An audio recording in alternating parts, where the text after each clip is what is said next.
to a rich rainforest, in a land flowing with oil and gold. Hear the clatter of groundnuts, hear the whispering palms, see the towering cocoa trees.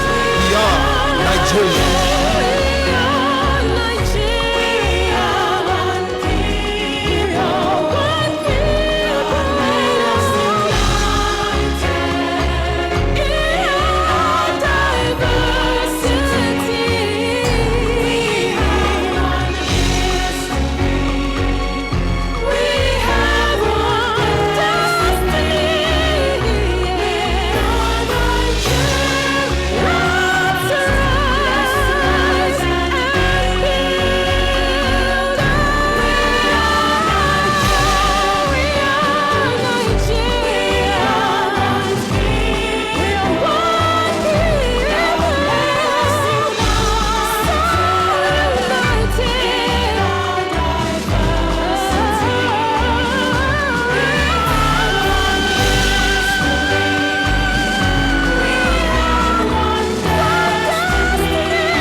Hello, I should start.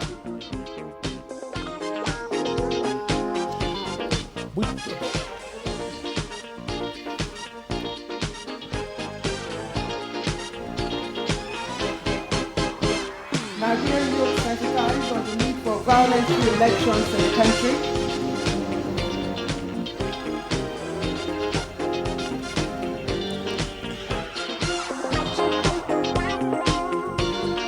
What is responsible for the stereotype killing of Nigerian students abroad, and how can it be addressed diplomatically?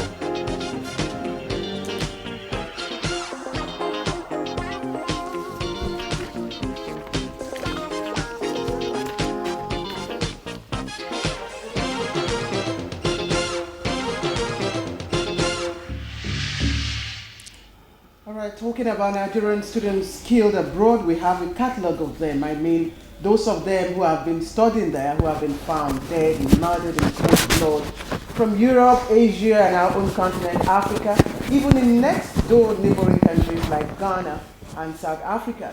Nigerian students have been targeted of what some have captured, either as hate or racial crime, or sheer passionate killings.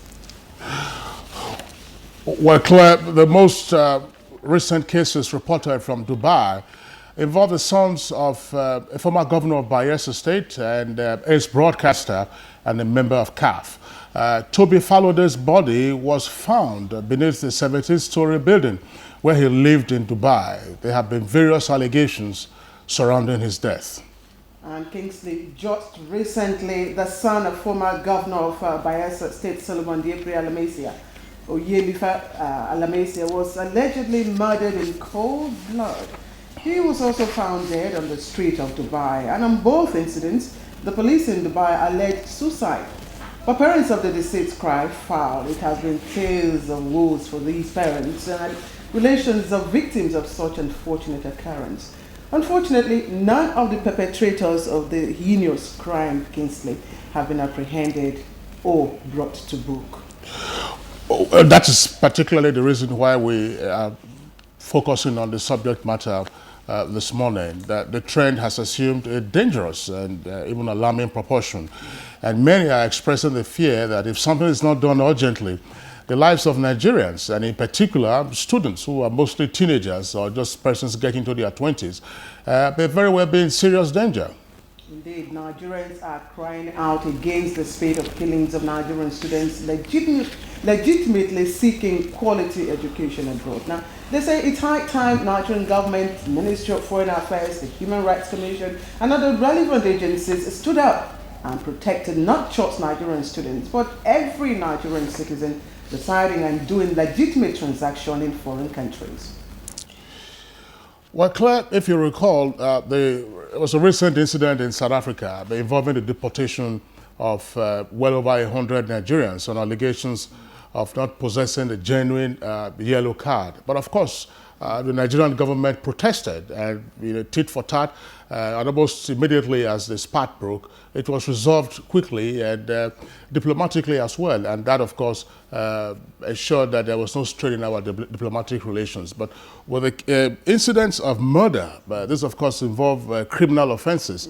And the arguments of parents or guardians of the victims is that the criminal justice system in places where Nigerians, and in particular students in this instance, are being killed, that the criminal justice system doesn't appear to work in favor of actually giving justice to the victims and the family of the particular victims. The perpetrators, are obviously said to walk free.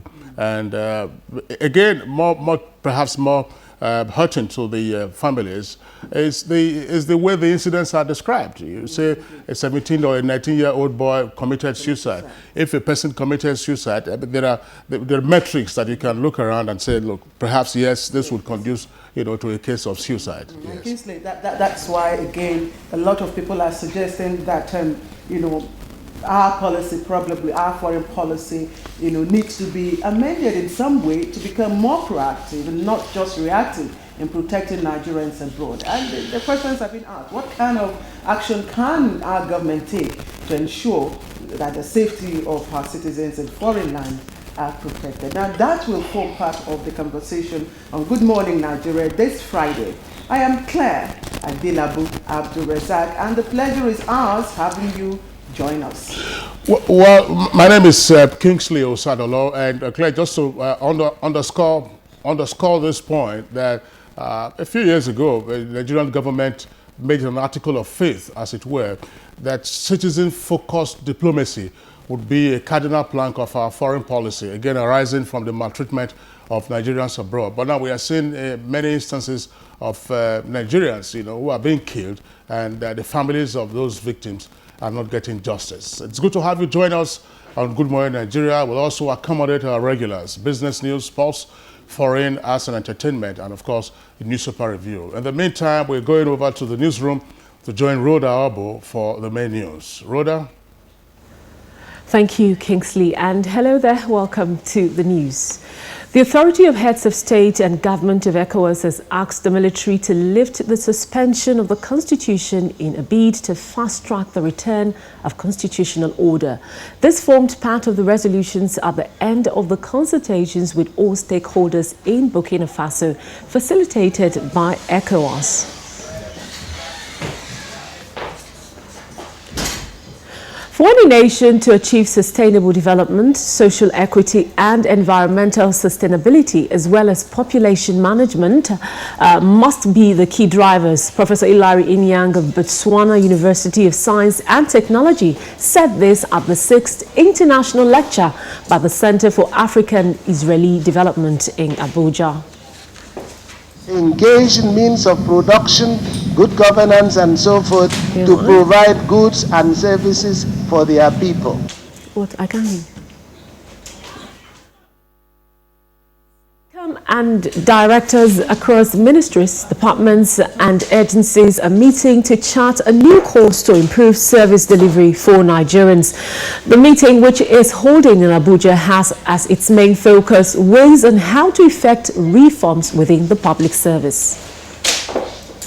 In line with government commitment in providing quality service to citizens, federal government directed the establishment of Department of Reform Coordination and Service Improvement in all MDs or place.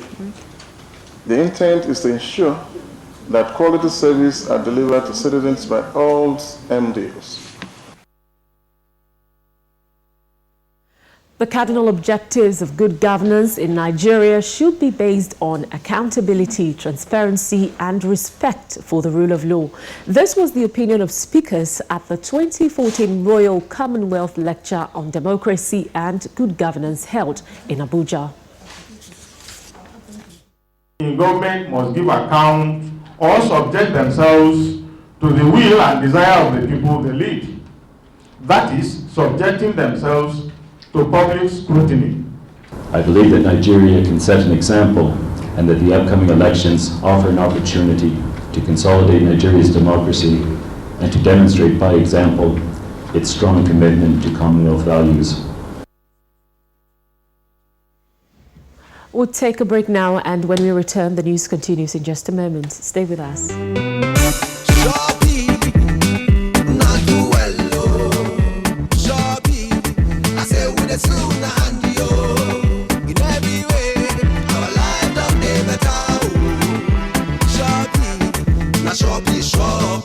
Shopee has ensured the reconstruction of the Abuja-Lokoja Road and the East-West Road in Port Harcourt. The standard gauge rail tracks from Abuja to Kaduna and Lagos to Kano indicate that our trains are coming back. The second Niger Bridge in the southeast and the local Oweto Bridge in the north-central are in progress, thanks to Shopee. Shopee's mass transit program has made transportation easier for Nigerians. Shopee has rehabilitated over 1,000 health centers across Nigeria. Shopee has provided mama kits to pregnant women, and polio is on the verge of eradication. Shopee has also ensured the provision of social amenities, and through its various training programs for young people, guarantees a better future.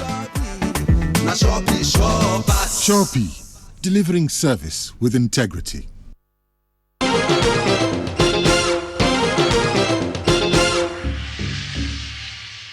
Thanks for being there. And now to some more stories. Kwara State women took their turns to enjoy the benevolence of Nigeria's First Lady, Dame Patience Jonathan's non-governmental organization, Women for Change Initiative. With the distribution of empowerment materials, the beneficiaries drawn from all the local government areas of the state. The First Lady said the empowerment program was a continuation of her contributions to poverty alleviation, which is cardinal objective of the transformation agenda of President Goodluck Jonathan. Dame Patience Jonathan said Nigerian women remain indebted to President Jonathan for being trustworthy and keeping his promise to them to 35% position in his administration. Mr. President has done his own. It's our time to do our own. When Nigerian women could not have had it better, Jonathan is the answer. And PDP is a party. The wife of the Kwara State Governor Omalewa Ahmed, joined by her counterparts from Kogi, Benue and Cross River States, commended the First Lady for siding with the less privileged and putting women empowerment on the front burner. The Minister of National Planning, Dr. Abubakar Suleiman, businesswomen Bola Shagai and other prominent Kwara declared support for President Goodluck Jonathan. And now in another development, First Lady Dame Patience Jonathan has challenged women lawyers in Nigeria to ensure the 35% affirmative action granted by President Goodluck Jonathan is passed into law. Dame Patience Jonathan threw the challenge at a dinner to mark the 50 years of International Federation of Women Lawyers, FIDA, in Abuja.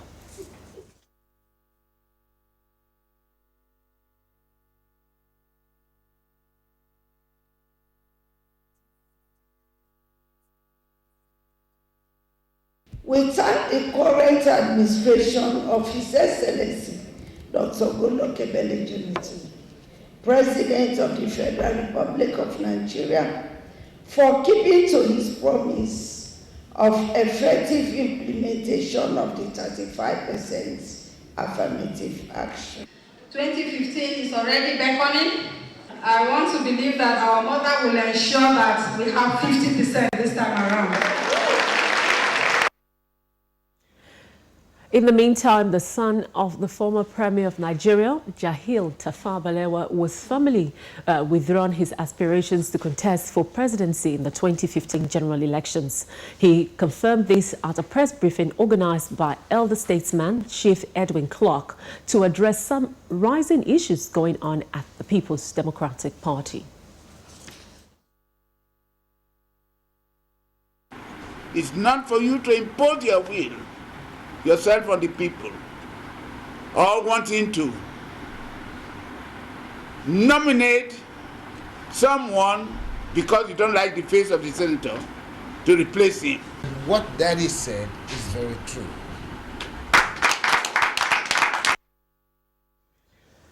Youth involvement in electoral violence has always been a source of concern for governments, organizations and individuals. To this end, Great Transformation Support Initiative, a non-governmental organization, is sensitizing the youths across the country on the need for violence-free elections in Nigeria. Also, a non-governmental organization known as Support to National Malaria Program, in collaboration with other relevant groups, are embarking on a campaign to enhance proper diagnosis and management of malaria in Nigeria.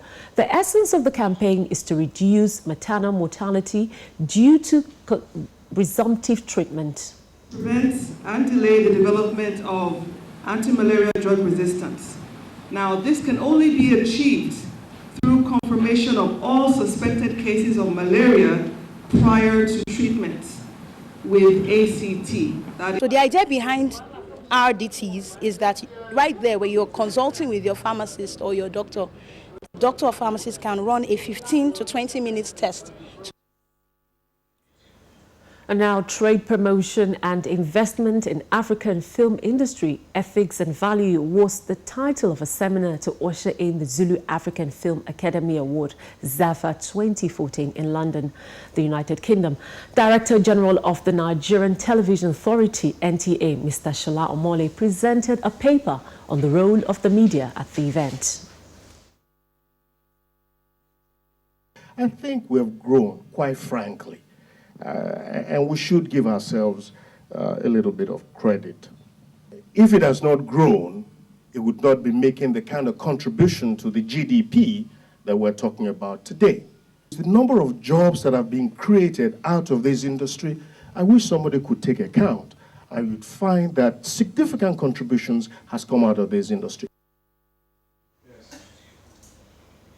And that's the news. You know, Claire Kingsley, the issue of the protection of Nigerian citizens abroad has been an issue that has really been bordering on the minds of Nigerians. You know, I know that Honorable Abike Dabiri has been at the forefront of this, and I'm hoping this morning that with your guest, we're able to chart a way forward and, of course, to bring an end to this. Yeah, I think so. I mean, Rhoda, I mean, you couldn't have stated it more starkly, and the task that we have this morning in discussing with our guests. First, I mean, obviously, we'll examine not just the trauma that they have gone through, but the many challenges in trying to get justice. That's the most important thing, because crimes obviously will be committed, but if a crime is committed, it also has to be punished. But more importantly also, how do we protect our young ones, you know, who are vulnerable, as it were, wherever they may be? And then what is the responsibility of our foreign missions? That's a very critical aspect. I saw Rhoda's emotion, you know, face drop, you know, when we mentioned that. And you can imagine what the parents of these the deceased are going through, the trauma, you know, and all the pains they experience. And unfortunately, we will be having of course, chairman, House Committee on Diaspora, that's talking about Honorable Abike Dabiri come here this morning. She moved the motion, Kingsley, if you remember, you know, for a public hearing to be, you know, held to find the causes and how this issue can be dealt with, again, without straining our diplomatic relationship. Just like you said in our intro, you know, the case where a lot of Nigerians were deported, although, of course, that did not involve any loss of life. In this case, the criminal justice systems of countries where these incidents occurred will have to, you know, of course, become very relevant and active. That's correct. And we do hope you stay tuned for the remainder of the program. In the meantime, Rhoda, thank you very much for the news. This is Good Morning Nigeria. Business news comes up after the break.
This message is brought to you courtesy Transformation Ambassadors of Nigeria. Done for One Vision, Nigeria.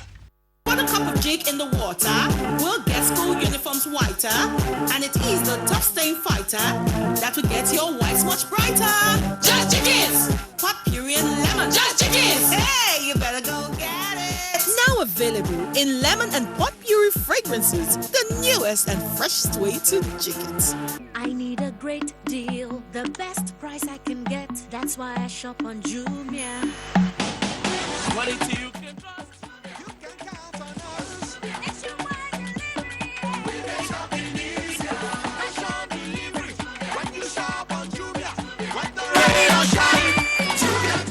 Incredible Angel smartphones starting from 13,999 naira at jumia.com.ng. Jumia, the online shop you can trust.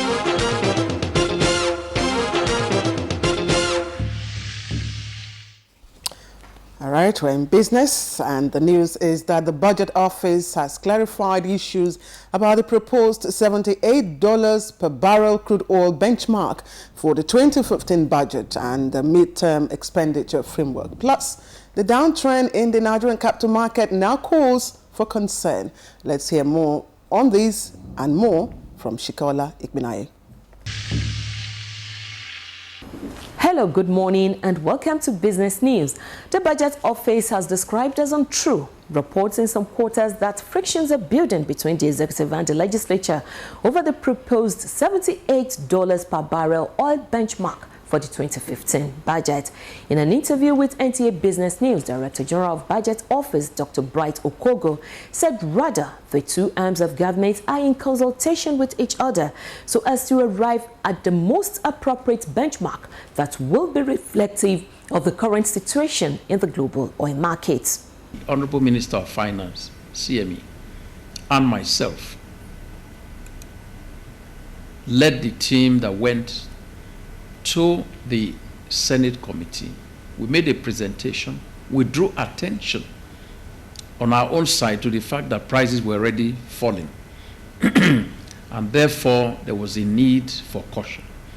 And at the same time, the members of the committee, many of them who spoke, fully noticed and observed and made the same kinds of comments that the prices were coming down. Is the $78 still sustainable?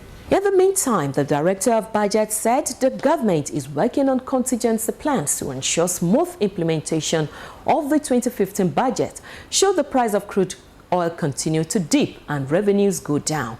He said the plans revolve around boosting the nation's revenue through taxation and tariffs, and on the other hand, a possible cut from government expenditure. The federal government engaged a particular international consulting firm that has a lot of experience in this, based in Nigeria, by the way. And it's been working with our own FIRS in order to identify areas where we can do better in terms of revenue generation and collection. So that has been on for a full 1 year. Okay? They started, and the Ministry of Finance, the Honorable Minister of Finance, gave a target of an extra $500 million, which is roughly 76 billion naira. And as of July, they had already done 44 extra. So over and above the original amount expected from the FRS. The price of oil has been on a free fall for some time now, creating worries in different quarters of the economy. Within a period of 4 months, that is between June to October, the price of crude has dropped from $112 a barrel to $86 per barrel, and the price has not stopped falling. Let's now look at stock prices this Thursday. We all know that the market has consistently maintained bearish trend in the past few weeks. Another development that is causing worries in the business circle. And Thursday's trading dealt another heavy blow on stock prices with a whooping 4.07% loss in the market all-share index to close at 34,494.93 points.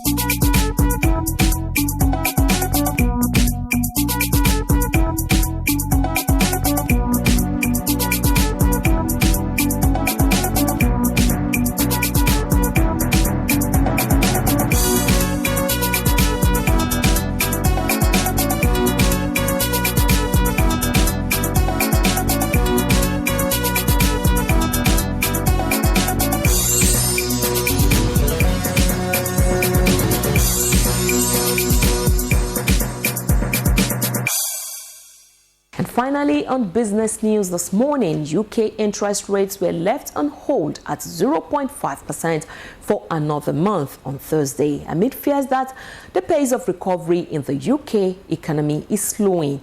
The Bank of England's base rate has been at its current level for more than 5 years, with economists expecting an increase until next summer. This reflects the uncertain global outlook and signs that the UK's recovery is losing momentum, as well as the diminishing threat of inflation. The bank also left the scale of its quantitative easing program to boost the UK money supply unchanged at £375 billion. But some better news from the UK came up when it emerged that manufacturing output rose 0.4% in September. But the pace of expansion in the sector is still slower than earlier in the year. That's it on Business News. I am Shikeola Ikpenaye. The program will continue. Stay tuned and have a very lovely day.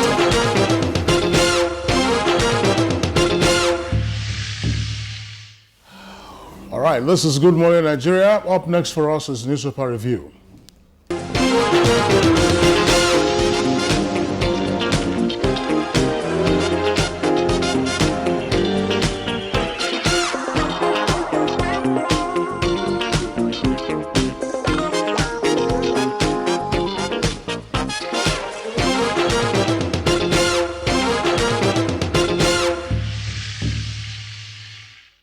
Good Morning Nigeria Newspaper Reviewer Bayo Atoyebe is right here with us in the studios. Bayo, welcome to this edition of Newspaper Review.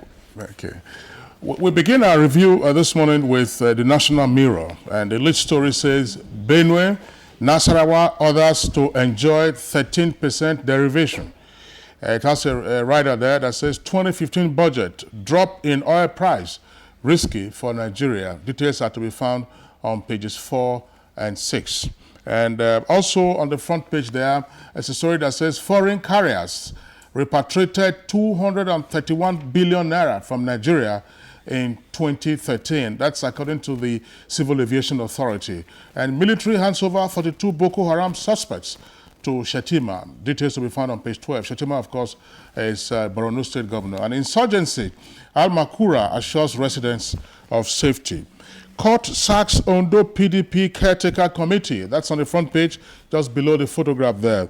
Will resist Mimiko, says Akure indigents. And federal government commits 435 million naira to safe school projects. And that's on page 52. Now, we also move on to the Nigerian pilot.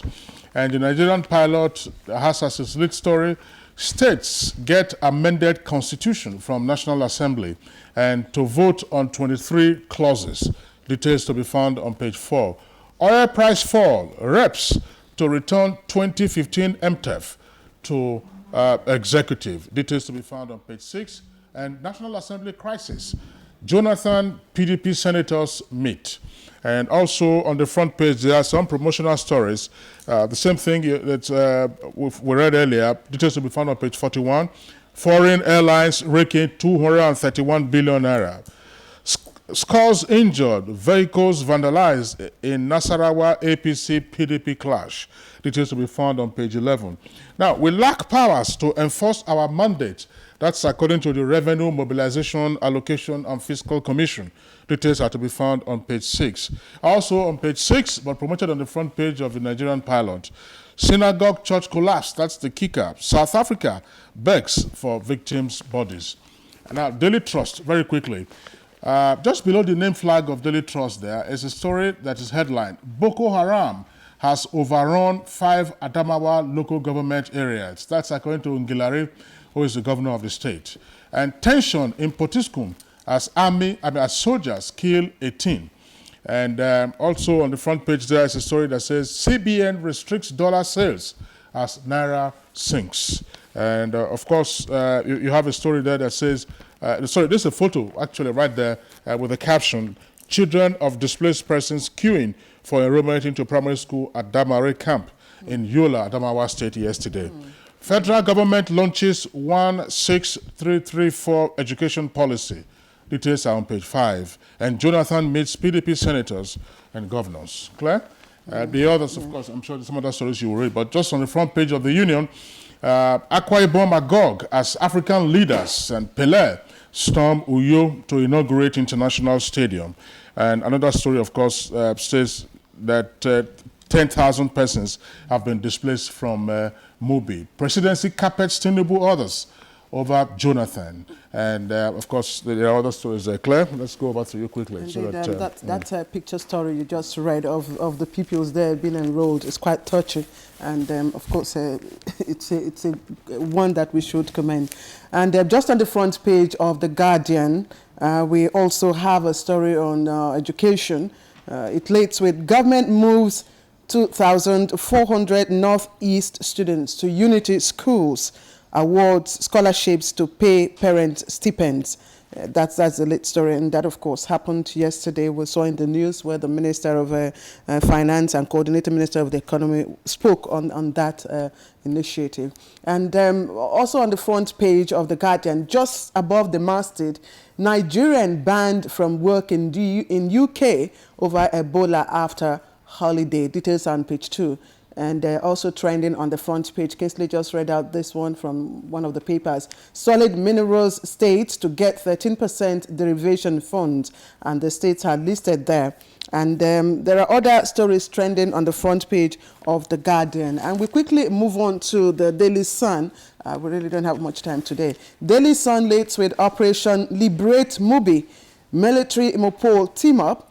And we are in grave danger in Adamawa. That's coming from the governor of that state, Governor Ngilari. And presidency knocks Tinubu. It's just below the picture story there. You are an anarchist.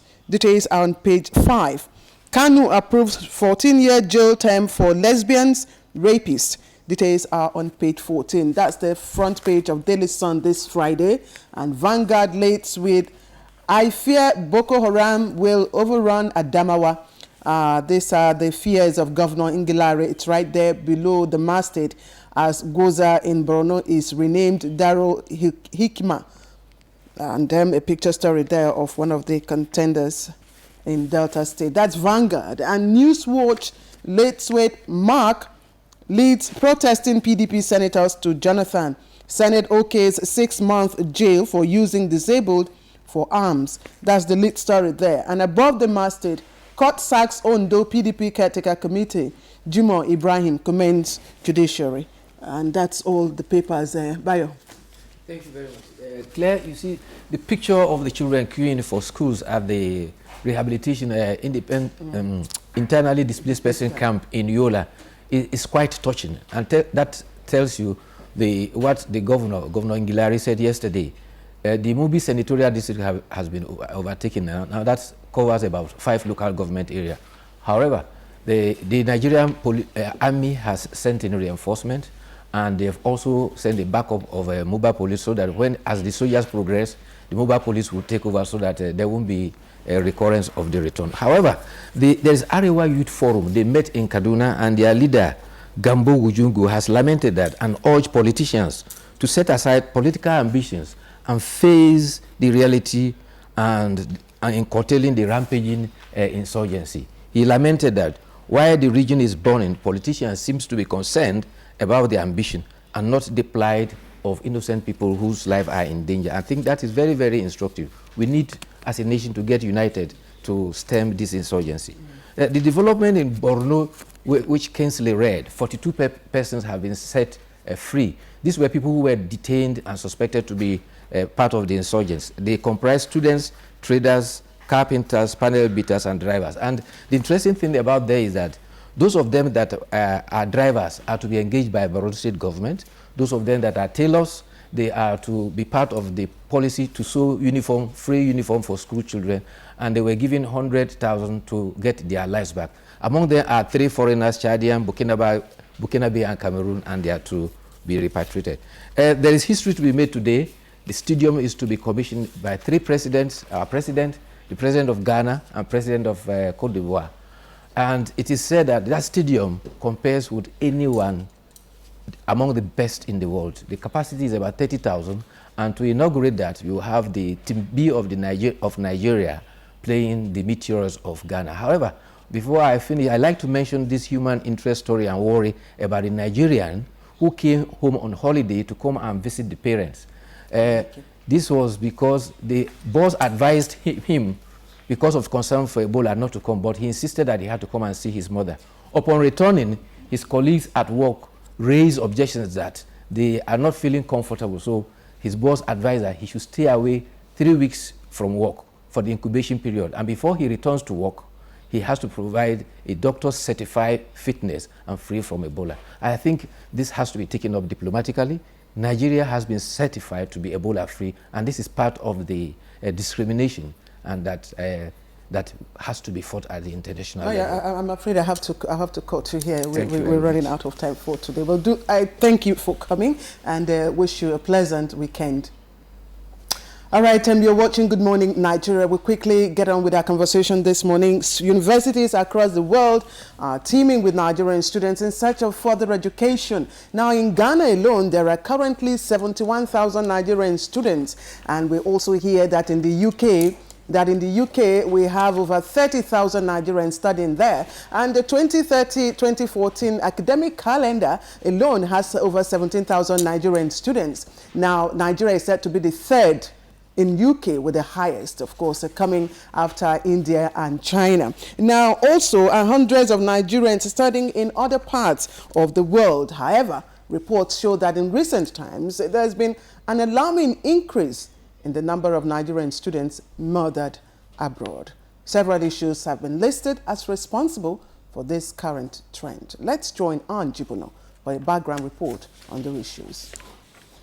June 2013, an Amnesty trainee of Gdynia Maritime University in Poland, 22-year-old deck cadet Godwin Ezebri, slumps and dies aboard a maritime vessel. September 7, 2013, in Cyprus, Gabriel Soriwe, a student of North Cyprus city of Nicosia, died after being run over by a female driver on the 13th of July. But his parents say they never received a condolence message from the school, and the killer's identity was never revealed. October 2013, 15-year-old Austin Chukwebuka Ogukwe, a student of Ideal College, Ghana, died mysteriously. In November, barely 26 days later, two Nigerian students, Eddie and Charles of News Federal University, Accra, lost their lives while on a school excursion. The school said they both drowned. 20th February 2014, Godwin Ayogu, a 300-level student at the University of Cape Coast in the central region of Ghana, was brutally killed and his lifeless body found on campus. March 6, 2014, Ekiti State-born Adelabu Tunde, a student of Legenda University in Nilai, Malaysia, was shot by the police. The Malaysian police says he was involved in a street fight, but eyewitnesses say he ran out of fare when he saw the police raiding another apartment. 15 February 2014, Toba Falode, 19-year-old son of a popular sportscaster, Aisha Falode, died under mysterious circumstances. He was studying audio production at the SAE Institute in Dubai. October 2014, 32-year-old Oyemiefa Alamesia reportedly died in unclear circumstances, with reports saying he might have committed suicide, but his family thinks he was murdered and intends to seek justice. Analysts are calling for thorough investigation to ensure justice is served and a public hearing on these issues by the House Committees on Diaspora, Human Rights, Justice and Foreign Affairs. Students at that age are young adults who have grown up under the care of a parental and guardianship system. And when they are exposed to a whole new world, in a whole new country, there are cultural shocks, climatic factors, financial factors, peer group pressures, even religious factors that come into play.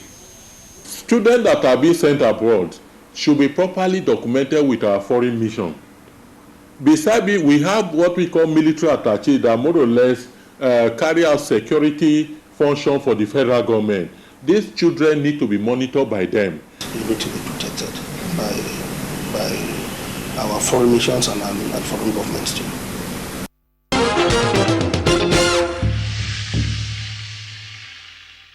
All right, thank you there, and Jibuno, for that background. Now we have two guests in the meantime to discuss the ramifications of this subject matter.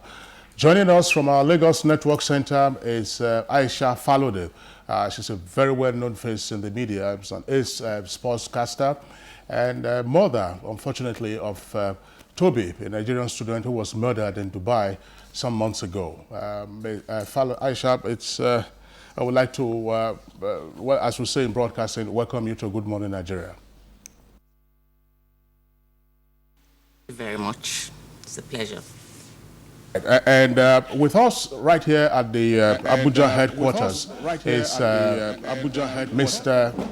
Mr. Festus Keyamo, of course, a very well-known legal practitioner who has also been involved in trying to secure justice over the murder of Toby Falode.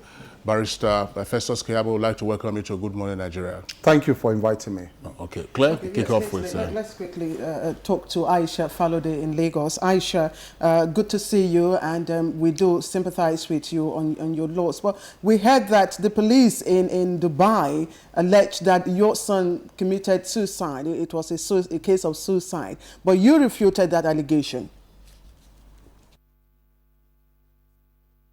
Thank you, Claire. I send out my condolences to the latest victims of these murders of our children, our future leaders abroad. When my son died, and I was told, the media in Dubai had jumped to conclusion that he jumped by himself from the balcony of his own apartment, and they had ruled it as suicide. And that the police had also said that the preliminary report we got was as a result of a misadventure, that he was sitting on the railing of his balcony and he was swinging back and forth. But I knew that that story couldn't be correct because I know this apartment so well. There was no way anybody could sit on the railing of the balcony, let alone swing back and forth on it. And you know, after my son's body was brought back home, I took it upon myself, which was about 3 weeks after his murder, to go to Dubai myself and begin to ask questions and investigate. Because up until at that time, even up until now, I didn't get any official report from police. I didn't get any official information from police as to the cause or the death of my own son. The police did not inform me. It was a friend of his who was in the apartment with him when this thing happened. Indeed, there were 5 of them. So I knew if I wanted the truth, I needed to go and speak with these people. And that was what I did in the company of my lawyer, Festus Kenyamo. We went to Dubai. And my fears were confirmed that indeed my son was murdered. We are not looking for the killers of my son because the killer of my son indeed admitted to this crime. He had, you know, the evidence was so clear and compelling that I was even shocked that the police did not pursue, further investigation, having been confronted with this evidence. You have the bloodstains of this killer, of my son's blood on his t-shirt. He has cuts on his knuckles, and even admitted that he was going to do the time of 25 years, and that the friends who were in the apartment with him should not worry, that he would do the time. What more evidence did the police need at that time? And the fact that the police let the same killer go hours after this incident happened without even informing me, without, you know, having the courtesy to call and inform. And then I was listening to the prologue to this discussion, that we have a foreign mission abroad. We have an embassy in the United Arab Emirates. We indeed have a consulate in Dubai. Neither the consulate nor the embassy took interest in this case. And it was a worry for me, because when this happened and I got to know for the first time that there were killings of Nigerians going on in Dubai, you know, within my investigation, the church was much more useful in supporting me and in helping to investigate the cause of death of my son, much more than the embassy was. In point of fact, the embassy did not give me any support at all. In fact, the embassy even blamed me for coming to Dubai to carry out the investigation on my own without informing them. I thought it should have been the other way around. The embassy should have taken the burden off me. I shouldn't have been to Dubai by myself to investigate the cause of death of my son. So when I came back to Nigeria, I decided to bring this to the notice of Nigerians, to say, look, Dubai is not a safe place for my investigation for anybody to send their children, and that indeed the government should help me to seek justice for my son. It is a grief, a lifetime grief and agony for a mother, for a family to lose a child, let alone a young adult who was at the verge of becoming a man on his own. We send our children abroad, not because we want to, but because we want a better future for them, but because we want them to go out and come back and make their own contribution to the society. And if the government cannot support me in this instance, then, you know, I feel helpless, I feel hopeless. The system in Dubai is such that you cannot carry out a prosecution on your own, which is what I was trying to, the line I was trying to pursue, that if I have this compelling evidence, if I have the fact that the police in all their investigation have tried the best they can to deliberately withhold facts that could make my case strong, and I have these facts on my own, both in written, oral, and audio evidence of witnesses who were present at the time this crime happened and what they saw, who were willing to come forth and be witnesses. And then the government is not, it's not, when I say the government now, my primary first point of contact, the first point of contact for me would have been the foreign, our foreign mission in the United Arab Emirates, the embassy. But they felt nonchalant. In fact, the House Committee, I must say, for some reason, I was now hopeful because they took interest. The Diaspora Committee, the Foreign Affairs Committee, the Speaker of the House even constituted a small committee who they wanted to go to Dubai to have an interface with the public prosecutor and the Ministry of Justice in Dubai. But they needed our ambassador in Dubai, our embassy, to get them appointments with these people. For some reason, they were so reluctant and so unconcerned about it up until now, 9 months after the death of my son. If by the evidence I have before me, if the embassy was pushful enough, perhaps another death of a Nigerian would have been avoided. You know, my son today would have been alive if there was information prior before my son went to Dubai. Aisha, we can feel your emotion and we can understand, you know, the power from which you talk. But let's quickly understand the extent of your interaction with the embassy, Nigerian embassy, or the consulate in UAE. You know, what reasons did they give you, if they did at all, you know, for being passive or not even being interested in the case? I just asked you to let us share with us the extent of your interaction with the Nigerian embassy or the consulate in the United Arab Emirates. Why did they, you know, why were they not interested in this case? Did they give you any reasons? The reasons? Oh, in this case, Claire, I didn't get that question right. The embassy in UAE or the consulate, did they give you any particular reason for not being interested in your case, in the case of your son? Reason was given, as I presume, no reason was given to the death that happened before my son. Because I know that from the information they gave me, that about 4 Nigerians had been killed in that particular month before my son. I mean, for the embassy to tell me that, as if though it was a number, it was normal. It is beyond, and even for me, before I could get what they call the final report as to the cause of the death of my son, I had to write on my own. I mean, I thought this would have been the embassy's duty, responsibility. I had to write through the embassy seeking for the final report of my son. And the final report I was given was not different from the preliminary report as to the cause of the death of my son. And I'm saying that there's evidence to say that what you are telling me is not true in any form, because there are witnesses, because the victim, I mean, the killer admitted to committing this murder. He admitted to committing it. If there's a primary suspect, if a suspect has admitted to a crime, what more do you need to push for a case? What more do you need to push these bilateral relations and whatever? You know, I don't even understand the foreign terms that they use about bilateral relations, about foreign relations, about procedure. What procedure will prevent you from seeking justice for the death of a citizen of your country? Look at the space of time from February to now. It is exactly 9 months. It will be 9 months in a matter of days. Perhaps.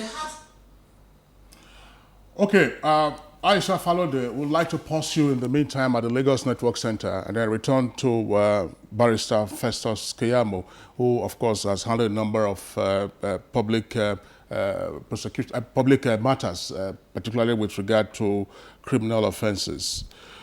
Barrister Keyamo, what is it that we are seeing in the case of Dubai?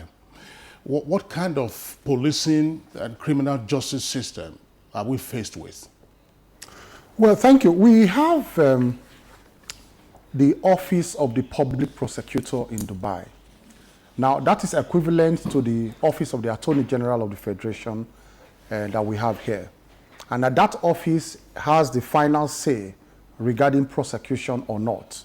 You know, the Office of the Attorney General of the Federation here has the prerogative, after looking at a file, to say whether there is a case or there is no case. And so that is the equivalent you have in the UAE, the Office of the Public Prosecutor. So we decided that we needed to engage that office and send evidence to that office, the evidence we unearthed ourselves. Because the police in Dubai, like Aisha said, had already sent a report to that office, and a report that was warped, a report that was not the true state of what happened. In fact, the police in Dubai, they were very anxious to cover up the tracks of the killer. Because for us, we found out that the boy in question is a son of a very influential individual in Dubai. This boy in question, his name is Faisal Ad Magari or something, Faisal, is there, it's on the internet.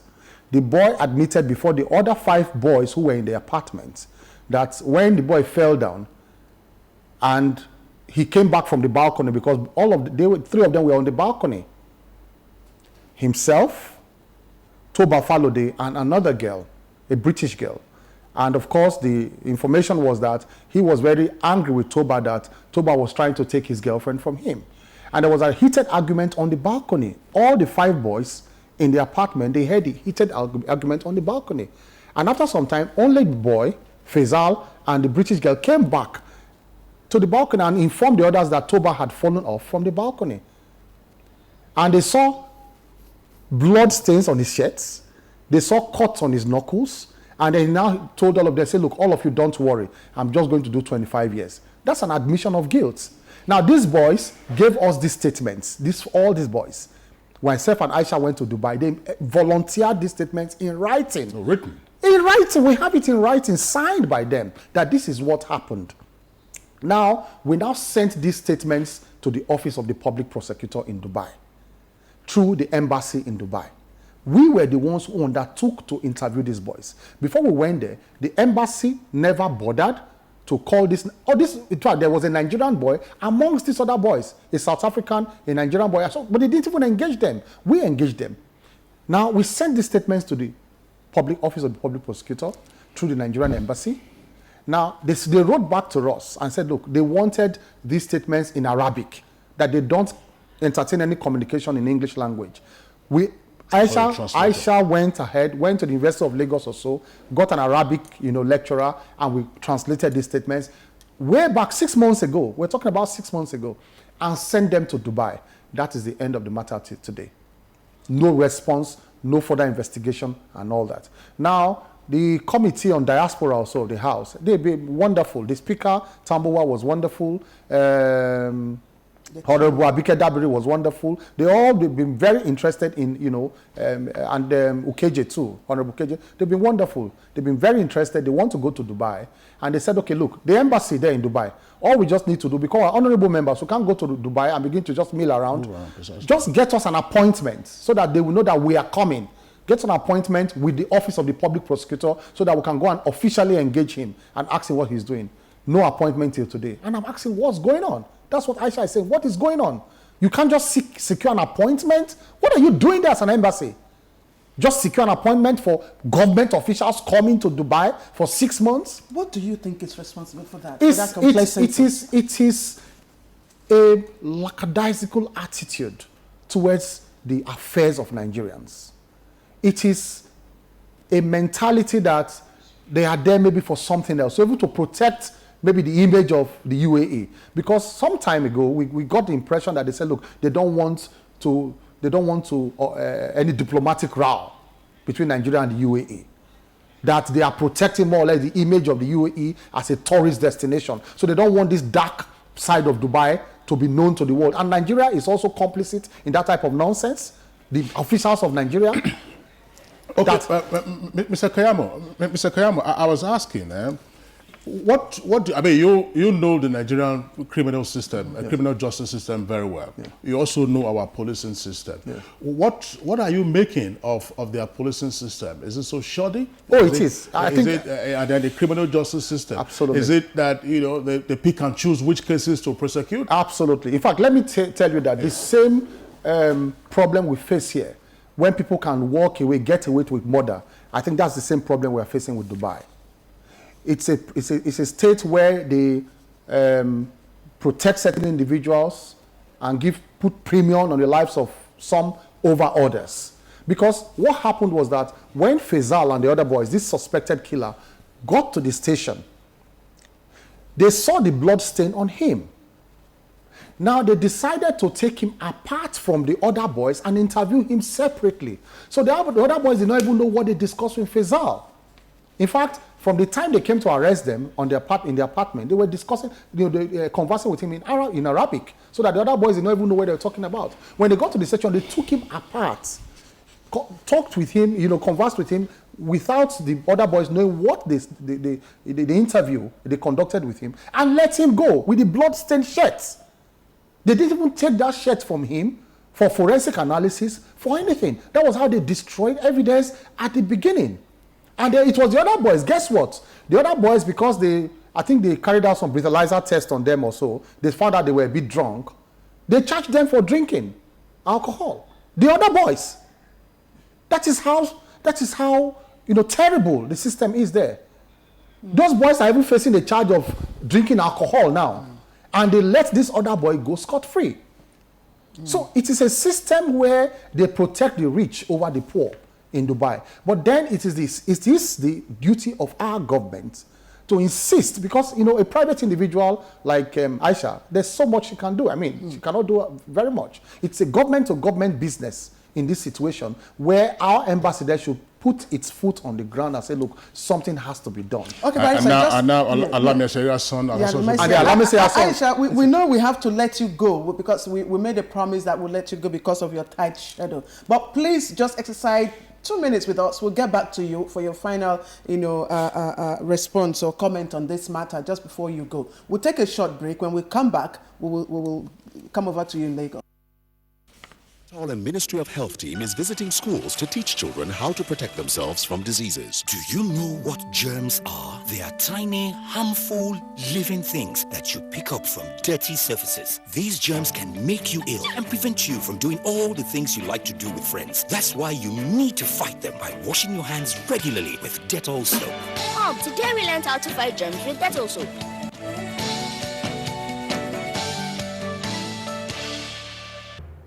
His Excellency, the Executive Governor of Akwa Ibom State, Chief Godswill Akpabio, CON, the government and the good people of Akwa Ibom State welcome you to the commissioning ceremony of the ultra-modern Akwa Ibom International Stadium. Join us as we welcome Dr. Goodluck Ebele Jonathan, GCFR, President of Nigeria, Dr. John Dramani Mahama, President of the Republic of Ghana, Dr. Alassane Ouattara, President of the Republic of Cote d'Ivoire, world football legend Pele of Brazil, Dr. Issa Hayatou, the President of CAF, and other international icons to Uyo on Friday, November 7, 2014 by 3 p.m. Come and witness as the Super Eagles face the Black Stars of Ghana in an international friendly at Africa's most prestigious sporting edifice, the Nest of Champions. Akwa Ibom International Stadium, Uyo, be there.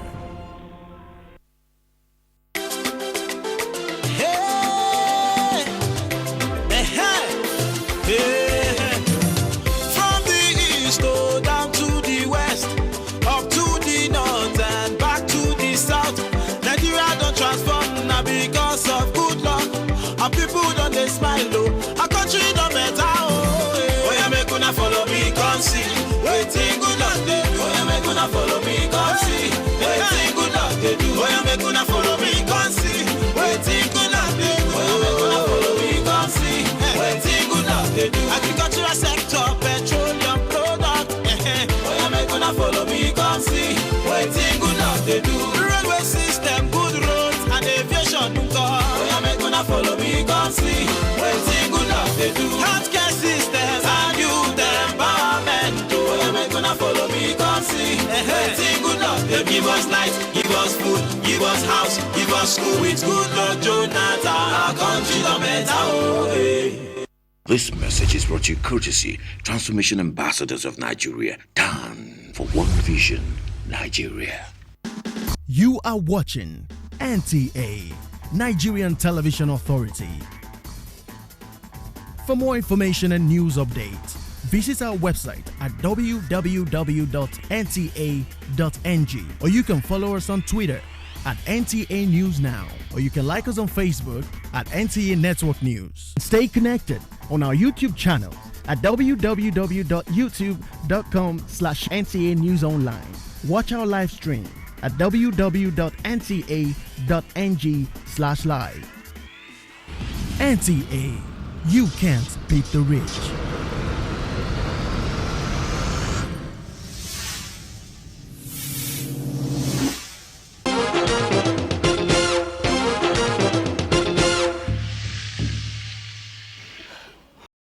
This is Good Morning Nigeria, which is coming to you live on the network service of the Nigerian Television Authority. We are discussing the unfortunate harvest of deaths of Nigerians abroad, in particular in the United Arab Emirates, Dubai. We have two guests on set at the moment at the Lagos Network Center, Aisha Falode, whose son was killed 9 months ago in Dubai. And right here at the Abuja studios, we have Mr.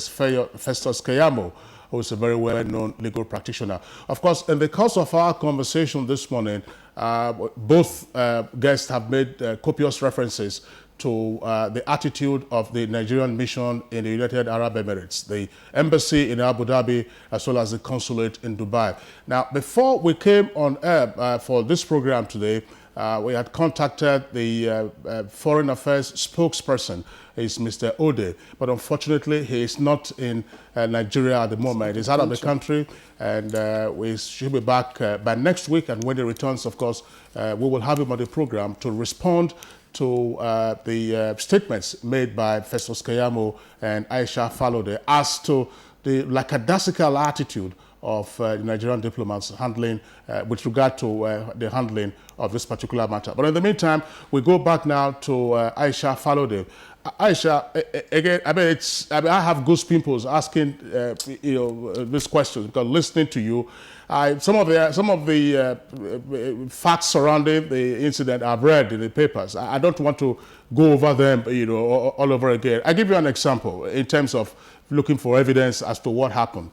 Now, if a person committed suicide, obviously the depth or the distance from the building where the person was said to have jumped would be reasonable, but his body was found at some location, of course, in the same block, that obviously would not, to the layperson, would not say that this was a case of suicide. So let me not rekindle your emotions on this matter, but look, the reason for a postmortem, as it were, is for the living to learn experiences from all of this.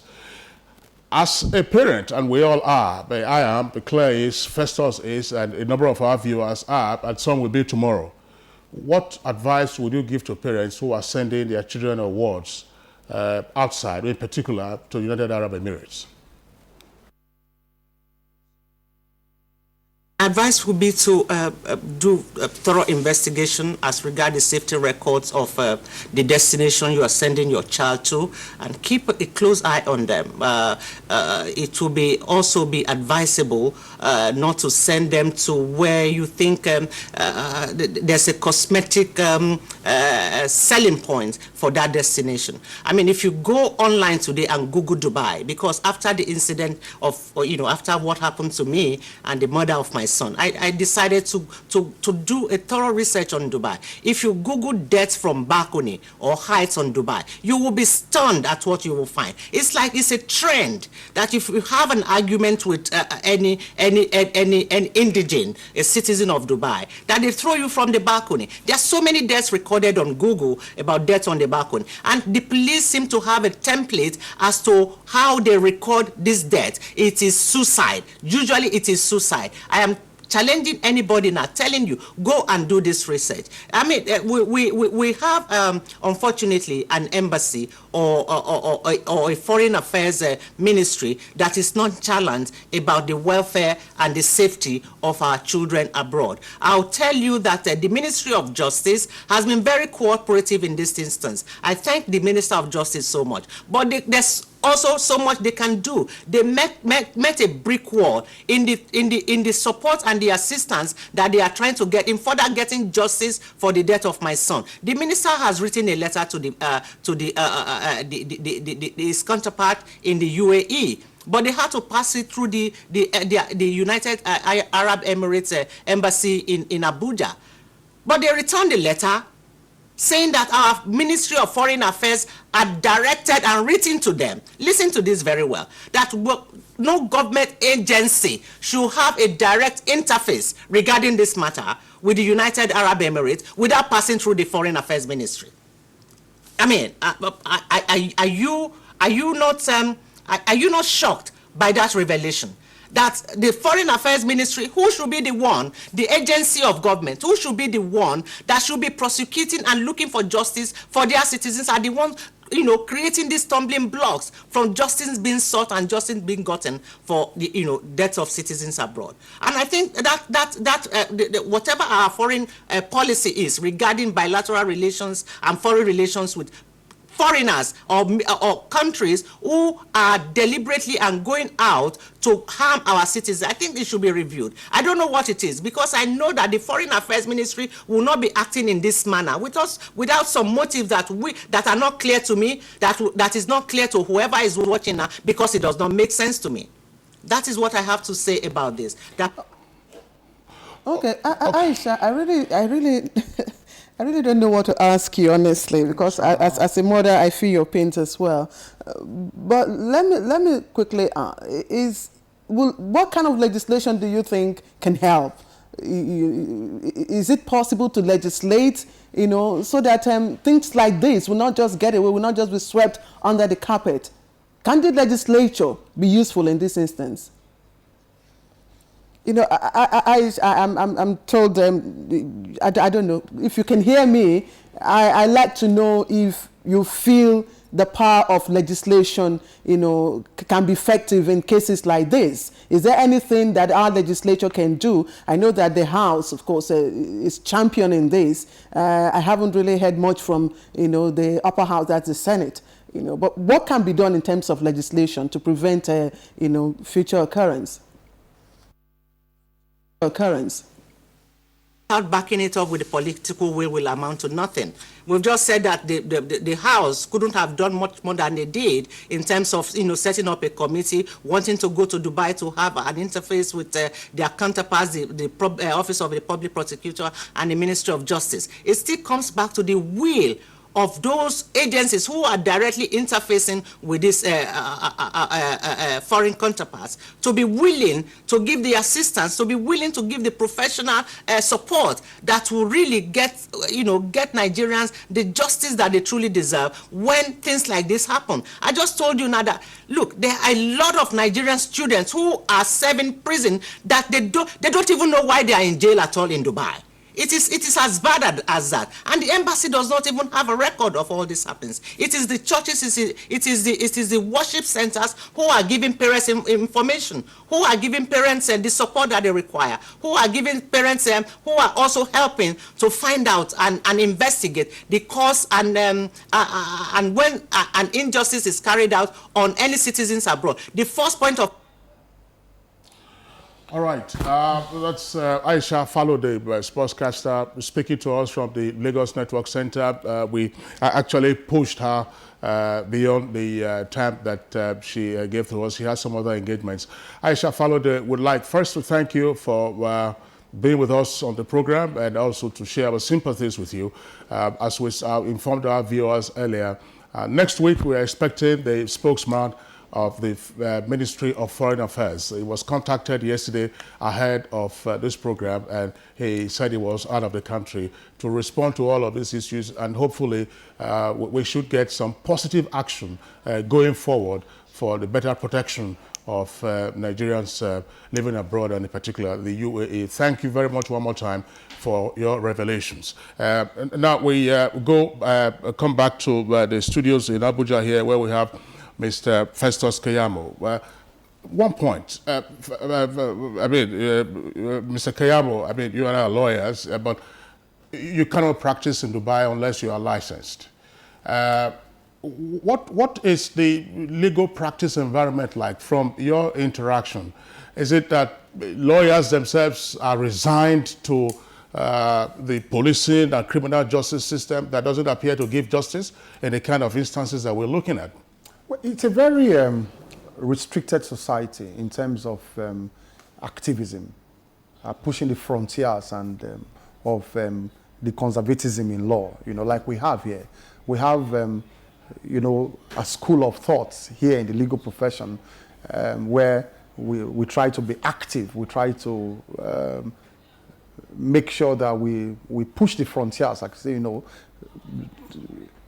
question well laid down practices over the years and try and bring some, fire into our practice. But you don't have that in Dubai. They are virtually resigned to the system. I had interaction with some of the lawyers there. I spoke to them about these issues, and most of them were just resigned to say, look, whatever the public prosecutor has said, well, that's it. They don't have this spirit of petitioning and repetitioning and say, reopen the case, look at fresh facts, and all of that. Now, just to mention too, that if you draw a parallel with what has happened and what happens in other climes, if a British citizen is involved in anything in any part of the world, I'm sure you normally read of the type of interest the British government takes up in that type of matter. For example, if a British citizen is undergoing trial in any court in Nigeria, you always see a representative from the embassy, the British High Commission. They will always be in court at every adjourned date to monitor the judicial system and to see whether that British citizen is getting justice in the Nigerian court. And once it is going awry, they raise questions, they raise issues immediately. And so also in America. I mean, there's a popular case of a girl, a British citizen who died on holidays in Portugal, who was missing, who got missing. Yes, the McCann. Yes, McCann. Yes. You know, I'm drawing that parallel so that people can understand what we are saying here, so that it won't look like we are just raising issues that are irrelevant.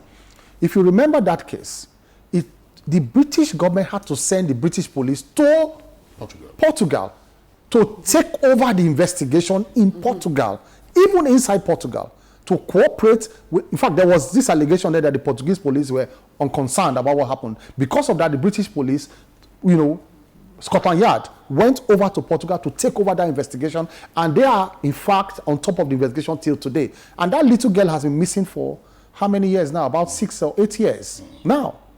But they are still looking for her till today. So I'm drawing this parallel for you to understand the type of responsibility on the shoulders of government regarding its citizens abroad. Exactly. That is the type of thing they should do. Case in point is the case of the collapsed building in Senegal. Look at the South African government. Look at the issues they have raised with the Nigerian government over that collapsed building. But the type of premium you put on the lives of your citizens, that is the same type of that is the same way the world will also look at the life of your citizens too. Okay, it's a reflection. Mr. Kayamo, we listened to the advisory by Aisha Falode with regard to parents and guardians who are sending their children awards outside.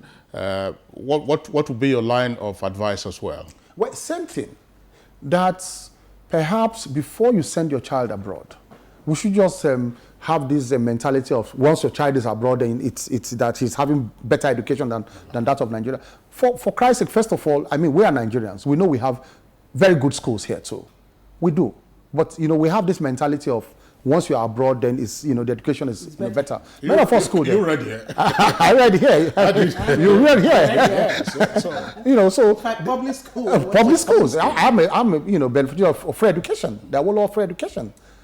So the first thing, like Aisha said, is to have a very good background knowledge of the type of education that country offers, and then the safety records of foreigners in those countries, and how proactive the law enforcement agencies or the criminal justice system is in those countries, so that you can be sure that if anything even goes wrong at all, or anything is about to go wrong, you have a proactive system that can protect the life of your child. So it is not just fashionable these days to just say, I'm sending my child. I mean, look at Nigerians. We have children, without mentioning names, in countries at times that don't even have better educational system than Nigeria. Precisely. Okay, on that note, would like to thank Mr. Festus Kayamo, a very well-known legal practitioner who's also been involved in trying to unravel the circumstances surrounding the murder of Toby Falode, who was murdered in Dubai 9 months ago. And of course, the latest trigger for all of this is the murder also of the son of the Priye Alamesega, former governor of Bayelsa State. My condolences to the family as well. Thank you very much, Mr. Festus Kayamo, for being with us. Of course, this is Good Morning Nigeria, which is coming to you live on the network service of the Nigerian Television Authority. Again, just to restate, we are expecting the spokesperson of the Ministry of Foreign Affairs to be with us next week to respond to the statements that have been made in the course of our conversation this morning. We'll take a break now, and when we return, we have our last guest on this same subject matter. I need a great deal, the best price I can get. That's why I shop on Jumia. Quality you can trust.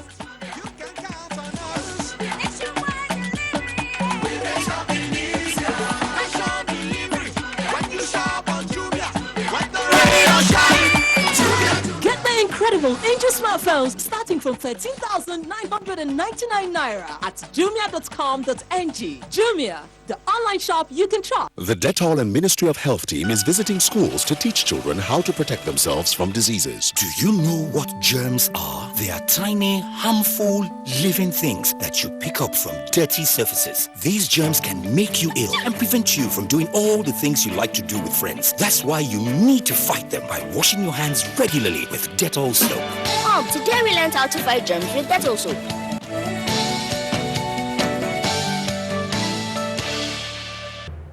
His Excellency, the Executive Governor of Akwa Ibom State, Chief Godswill Akpabio, CON, the government and the good people of Akwa Ibom State welcome you to the commissioning ceremony of the ultra-modern Akwa Ibom International Stadium. Join us as we welcome Dr. Goodluck Ebele Jonathan, GCFR, President of Nigeria, Dr. John Dramani Mahama, President of the Republic of Ghana, Dr. Alassane Ouattara, President of the Republic of Cote d'Ivoire, world football legend Pele of Brazil, Dr. Issa Hayatou, the President of CAF, and other international icons to Uyo on Friday, November 7, 2014 by 3 p.m. Come and witness as the Super Eagles face the Black Stars of Ghana in an international friendly at Africa's most prestigious sporting edifice, the Nest of Champions. Akwa Ibom International Stadium, Uyo, be there. Oh yes, we love our greatest leader. Nigerians love him. Oh yes, we do. Goodluck Jonathan. Oh yes, we love you, our leader. Nigerians love you. Oh yes, we do. Goodluck Jonathan. For you feel our heartbeats, provide for us all our basic needs. You give to us all the good luck that we share, transforming Nigeria from backward to forward ever, forward ever. Yeah, transforming Nigeria from backward to forward ever, forward ever. Honor to whom it is due. Goodluck Ebele Jonathan, you are the best president of Nigeria. This message is brought to you courtesy of Transformation Ambassadors of Nigeria, TAN.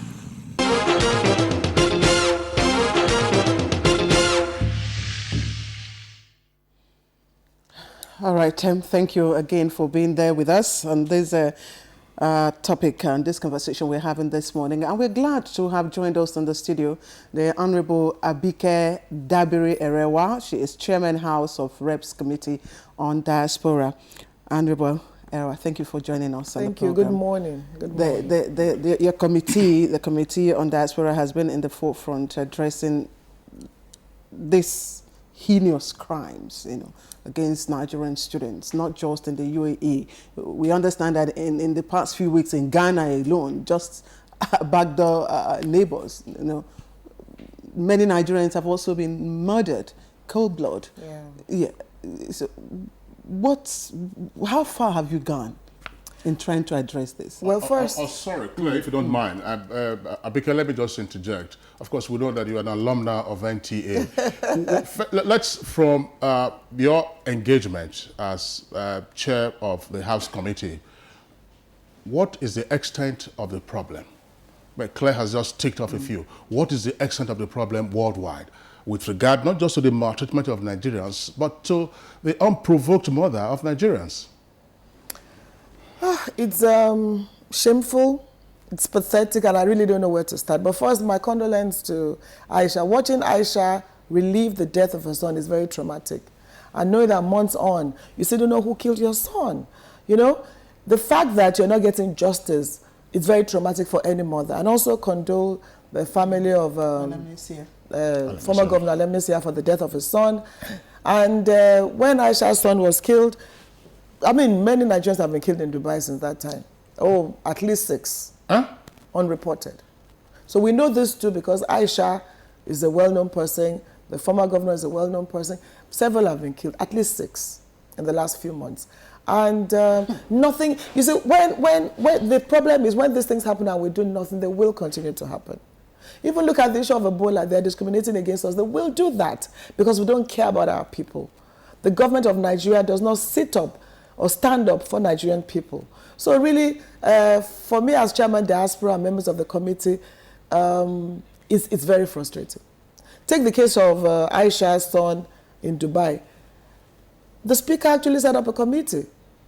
You know, okay, make it a 2-man committee. You know, maybe they don't, you know what it is with women and all that. The language, everything was done, but no cooperation.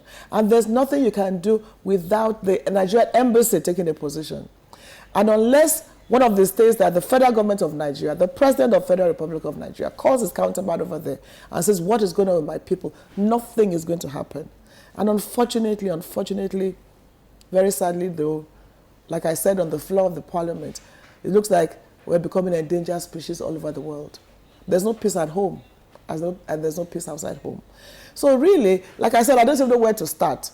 All the cases that you mentioned on your program were brought to the fore by the Committee on Diaspora. And I'm glad the House thought it wise to set up that committee. And take the case of Ghana. When we went to Ghana, when we lost about 4 Nigerian students over a period of time in Ghana, that led us to go to the institutions the Nigerian students go to in Ghana. I mean, the public institutions are wonderful. Legon University started like University of Ibadan, and it's fantastic. But the private universities, we were shocked at what we saw. There was a particular building in the middle of a market, a 1-story building, a porter cabin. And you know, virtually all the students there, guess what? Nigerians. And they're taking Forex to pay their fees, yes. Obviously. And then, you know, and like we said, as far as I'm concerned, it's a failure of leadership. It's a failure of leadership. You know, first, the students don't have to be there if the educational system is okay. These are students yearning for excellence, yearning. I'm sorry to interject you. You're talking about educational system. We do. I went to a public school in Nigeria. Kingsley also did. I'm sure you did. You went to the University of Lagos? And Ife. Exactly. Exactly. And no, but that's why I said around failure of leadership.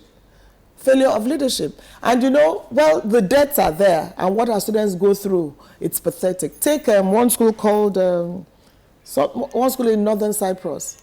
You know, 2 Nigerian students had been killed there, and then we intervened. We didn't even get any response yet. The next thing, they came to Nigeria to recruit more students. So we stopped them in their tracks. They had gone to some place, one hotel. They were going to go to the next one. That we issued a press statement and made it clear that you cannot. A student had just been killed in your country. There was no apology to the family. Sorry, way. There was no apology to the family. But you're coming back to that country. Then they avoided Edo and Bayelsa. No, Edo, where another student had been killed in the same university.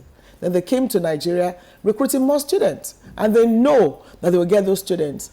And the question was, by the time we looked at it, that country is not even recognized by any country in the world except Turkey. Exactly. So Nigerian students are going there. Is it not a case of mentality? Because Mr. Kiyamo said it's all about mentality. Nigerians believing that, look, we can't blame parents for taking their children, sending their children abroad. Yeah, but we must begin to correct that mentality that, look, there is better than what we have here. No, but the thing is, let's look at even Nigerians going in search of greener pastures. They're looking for hope in hopelessness. It's so bad that you believe that anything is better than what you have here. Take the frustration of parents and students. I mean, you enroll in the university, you're probably there for 8-9 years.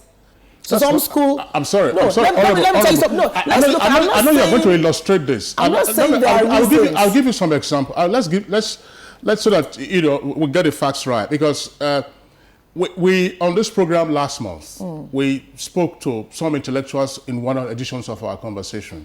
One of them, in fact, 2 of them were 2 former vice chancellors, Professor Akin Oyebode, whom you know very well. We took him to the Lagos Network Center. We also took Professor Egboka. He's a professor, and he was Vice Chancellor of Nnamdi Azikiwe University. For 8 years, Nnamdi Azikiwe University, a federal university, was never shut.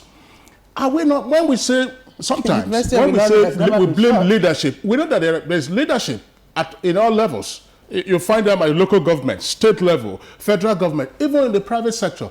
In the home, there is also the question of leadership. Let's face it, are we not here in Nigeria assuming that everything about us is horrible and that everything abroad is necessarily good? That's why I'm telling you that first and foremost, look at the circumstances. You know, look at those searching for jobs, for instance. In Libya, when we brought back 24 Nigerians from Libya that Gaddafi was going to kill, we discovered that 4 of them were graduates. But they were unemployed for about 12 years. Then somebody said, come and go to Europe through Chad, the desert. Then you get to Libya, you get into trouble. Gaddafi hears you are an illegal immigrant. He locks you up. The next thing, he kills you. And when we intervened with the support of Femi Falana's NGO, we were able to get them back to Nigeria. You know, and one or two of them, one in particular is now in Ibadan, where he's selling recharge cards and doing a small business. You see, our intervention helped in the sense that, you know, we're able to say, you know what, it's not so bad here. It's better you do some things. And that's the family. What I'm saying is that, look at the circumstances of I'm not saying it's right. Okay, take Ghana, for instance. Why are they going to Ghana? 2, I agree with mentality to an extent. My child is abroad. Precisely. I'm schooling abroad. You want to be able to brag. Because, you see, those going to Ghana are not poor. When we looked at what you pay about, they tell you it's small, but by the time you add everything together, you have to pay about $300 and renew every year to get some foreign citizenship card in Ghana. Then when they get sick, they have to come back to Nigeria because they don't have health insurance, so they can't even be treated there. It's too expensive. Some of them get on planes if they can. Some come by road back to Nigeria to treat malaria. So is it worth? Yes. When we went to Ghana, I even saw somebody from Ikorodu, my constituency. I said, you don't have to be in this institution. And I advised the parents, better take him back. Because what I mean to say, you might even do better doing the 8 years in that university in Nigeria than where you are. But you see, what I'm saying is the circumstances are leading some of them to that. But what do we do? One, a lot of awareness programs and campaigns. Some will not even pass JAMB. And because they didn't pass JAMB, they made 4 papers in their school certificate. They see this university in some of these countries abroad that admits them that way. Okay, Honorable Abike Dabrerewa, let's quickly move on. Aisha talked about the need for parents to do a background check on some of these institutions. Absolutely. Yes, before taking the destination, children. actually. Yes, and the destination before taking their children. But again, some of these countries where these killings have taken place, we have diplomatic relationship with them. Obviously, that should not be jettisoned. So is there a midway? How can we handle this issue, these criminal cases, without straining our diplomatic relationship? Well, we have to have the political will to do it. Take the case of the Dubai incidents. The embassy just has to insist. And if President Jonathan tells the embassy to insist or calls his counterpart there, something will be done. There are too many cases I can't even recall. I don't know where to start. So you were talking about legislation. You don't need any law. You need the political will. You need to set your priorities right. What is our priority as a nation? When the Foreign Affairs talks about citizen diplomacy, I don't know what they're talking about. Now, we've suggested, one, we hopefully will be able to have a diaspora commission. That's our own legislative intervention. There will be a department, there will be an independent agency under the Ministry of Foreign Affairs. Every embassy will have a diaspora relations officer or desk or something. If you find the U.S. embassy, in every embassy of the U.S. embassy, there's a desk for their foreign nationals. So anywhere you get into trouble, there's somebody to call. That is part of our problem here. They will talk about funding. I know there's a problem of funding, but it's not all about money. In China, there was a Nigerian student that was killed. And students protested, went to the embassy. The consular officer did not even show up. He was there. He did not even open the gate to talk to them. Those students had to raise $500 to bury that boy because he was a Muslim and they had to bury that day. It wasn't about the money they wanted from him, but that care and support, that compassion that somebody had just died. You know, so they talk about funding. Funding is there, but it's not the only thing. We don't get funded as a committee on diaspora, but we visited prisons, you know, all over the world. We've been able to solve little cases. In South Africa, we solved the case of a young man that was there. $80 was what he needed to get out of there. So it's about the political will. It's about placing emphasis on your citizens. You know, government is there to protect the welfare of its citizens. And I still insist it all boils down to failure of leadership. If there's the political will to do something, we'll achieve results. But I'm not seeing that political will at this point in time. And I hope that with maybe you guys talking more about this, foreign affairs, you'll know that, you know what, we have to sit up and do some of the things we have to do. They have challenges, no doubt. We all have challenges. But you're there to take care of Nigerian citizens. And Nigerian citizens in diaspora, there are so many. First, you are not even asking, why are our youths going abroad in droves? Why? Well, I that would be a rhetorical question, I believe. I'd take it along with this question. The role of parenting. If any of us here has a child in the boarding school, in the boarding house, I went to a boarding house, and this, let me not say, so I don't sound too young, too young or too old. No. I was when you and I we were in the same school, so you wouldn't know. But look, schools have open days. They have visiting days. A parent, sometimes at weekends now, with the advent of GSM, lines are kept open for you to speak to your child or speak to your ward. In other words, there's monitoring, which is a critical aspect of parenting. It's a different ball game if you're having to fly, you know, for so many hours to get in touch with your child. From your experience in dealing with diaspora matters, where do you think the gap is arising with regard to parenting that is probably conducing, as it were, to some of these instances that that is the subject matter of our conversation? Well, parenting is an issue, but Aisha spoke to her son. They were communicating. And then the next thing, you just get a phone call. He was there. So it's not about, she was in communication with her son. And they just get a phone call. I'm sorry, what's going on? Your son is dead. So parenting, you see, the parenting thing is, what we said initially, if your child is going to any institution, do a background check. Know where your child is going. You'll be shocked at what they're going to. They put these things online, looks beautiful, on ground there, and they're targeting Nigerian students because they know that there's a desperation to study abroad. So we need to have a lot of awareness programs in that regard. Issue of parenting is an issue not just about our students abroad, but also here. You know, so it's an issue that parents, we talk about all the time. What are the values we're imparting in our children? What are the moral values? How are we raising our children? How much time are we giving our children? But I think it goes beyond that. Your child is in Cyprus International University or somewhere. Northern Cyprus, that's not recognized by any country in the world except Turkey. You send your children there, something happens.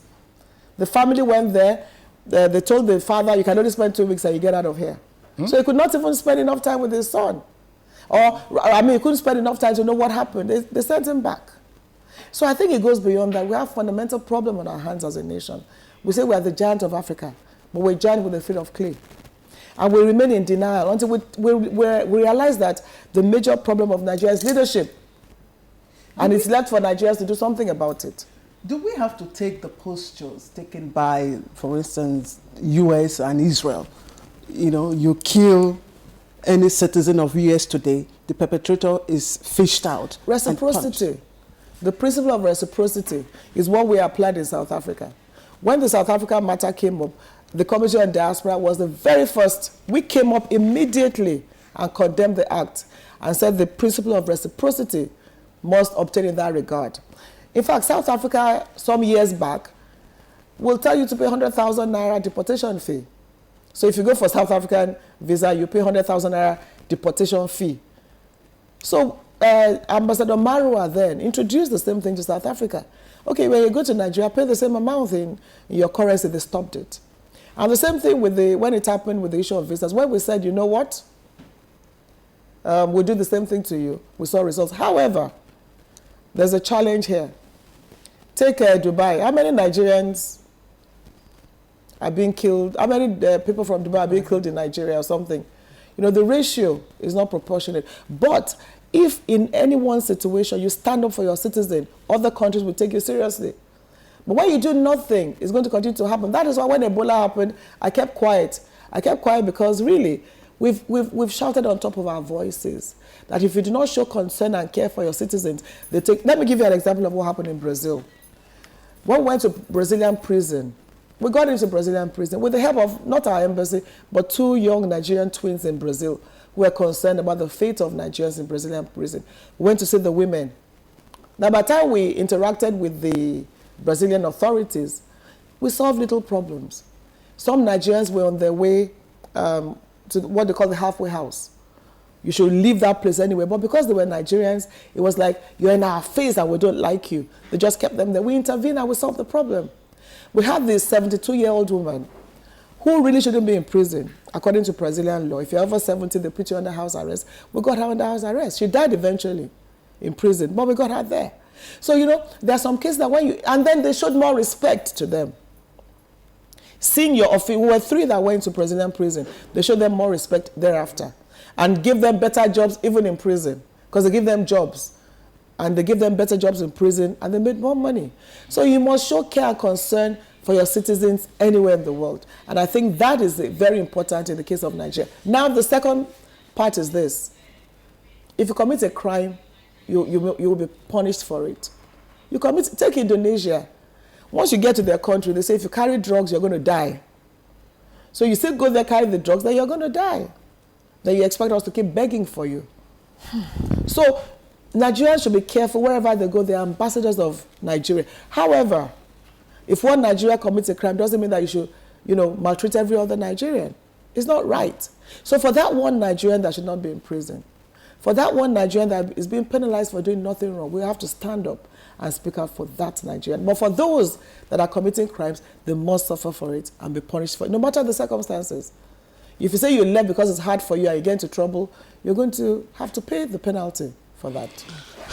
Okay, would like to thank Honorable Abike Dabiri-Rewa, Chairperson, House of Representatives Committee on the Diaspora. Just one point, Honorable Abike Dabiri, before you leave, you talked about Ebola. Only a few days ago, President Goodluck Jonathan received some foreign diplomats at the villa, and of course he restated Nigeria's objection to the stigmatization of Nigerians. The WHO has certified Nigeria to be Ebola-free, and the valiant efforts of all Nigerians and our governments, federal, state, and local governments, Lagos State in particular, which was the epicenter, ensured that Ebola didn't become an issue for all of us. But on that note, we'd like to thank you. And as we said, we've been discussing the killing after that statement, yes. It still happened a few days ago. If you don't respect yourself, nobody's going to respect you. If the government of Nigeria does not stand up and show that we care about our people and respect them, they will not respect us. Well, that issue, the point you just raised now, has to do with reciprocity. And obviously, we'll expect the Nigerian government to kick in some reciprocal actions in terms of our diplomatic relations with countries We had better, otherwise it will remain lip service. Well, yes. All right, Kingsley. Okay, we'd like to. We'll call for a short break, and when we come back, we'll be talking sports. Water will get school uniforms whiter, and it is the tough stain fighter that will get your whites much brighter. Just Chickens! Pot puree and lemon. Just Chickens! Hey, you better go get it! Now available in lemon and pot puree fragrances, the newest and freshest way to chickens.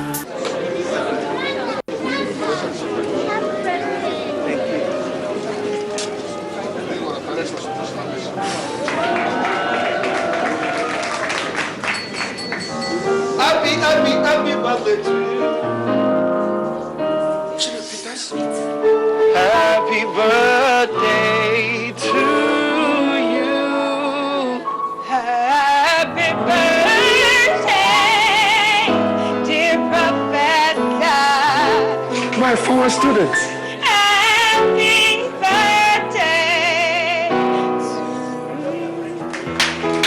Every day, life is made better by the moments of surprise we create for others and for ourselves. Be better. Surprise someone this season and make sure to text 11 to 400 to get a surprise from MTN. MTN, everywhere you go. Get your favorite Dettol 70-gram pack for 100 Naira. And now available, the Super Family Pack for 170 Naira only. Whichever Dettol soap you choose, you get maximum protection against germs every day.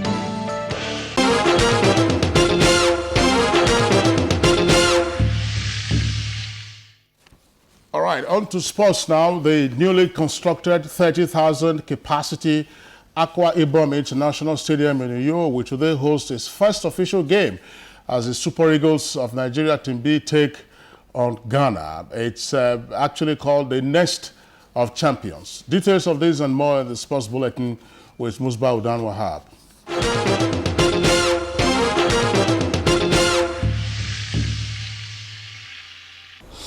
All right, welcome here. Let's talk sport now. Home-based Super Eagles will later today file out for a friendly game against Ghana in Uyo. The game coming up at the Akwa Ibom International Stadium. Uyo is part of the activities lined up for the commissioning of a new stadium that is expected to be declared open by President Goodluck Jonathan, and international football icons including Brazil's Pelé are expected to grace the grand opening of the stadium. FIFA and CAF official Paul Bassi will be the match commissioner. Real Madrid forward Cristiano Ronaldo says he will work to be the best player of all time after being presented with his third European Golden Boot award on Wednesday. The 29-year-old was speaking at a lavish ceremony in Madrid where he received the trophy for being the joint top scorer last season in Europe, along with Luis Suarez having hit 31 goals. The World Player of the Year, who also won the Golden Boot in the 2007, 2008 and 2010-2011 season, has had a glittering career with both Manchester United and Real Madrid, and he helped the latter to win their 10th European Cup last season. And away from that to golf now, Northern Irishman Grammy McDowell made a flying 7-bird start to grab a 2-shot lead after the first round of the $8.5 million WGC Champions Tournament on Thursday. McDowell coped well with a fluctuating breeze and thick rough at Shenzhen Golf Club to fire a 5-under par 67 after 2 late bogeys spoiled his card. He headed a group of 6 players on 69 that included current US Open champion Martin Kaymer and consistent American Ricky Fowler. World number 2, Adam Scott of Australia, was a further shot back after a 70, but was a miserable day for recent US PGA Tour FedEx Cup winner Billy Herschel, who flung his ball into a water hazard in disgust at his final hole after shooting an error-strewn 80. It was a good start for another Europe's Ryder Cup winning side, with teammates Kaymer showing little sign of rust. This is the German's first official tournament since September team events. It was even par after 10 holes, but remained patient and was rewarded with a strong finish. But the day did not turn out so well for American Kevin Stadner and Canadian Graham Dillets, who both withdrew during the round. American Jason Dufner incurred a 1-stroke penalty when he absent-mindedly picked up his ball to clean it on the 18th hole, apparently forgetting that the lift, clean and place rule was not being used. He shot 72. Dufner placed last week's CIMB Classic in Malaysia, where the rule was used due to the damp course conditions. Now let's take a look at the fixtures of some football leagues across the world, beginning from home.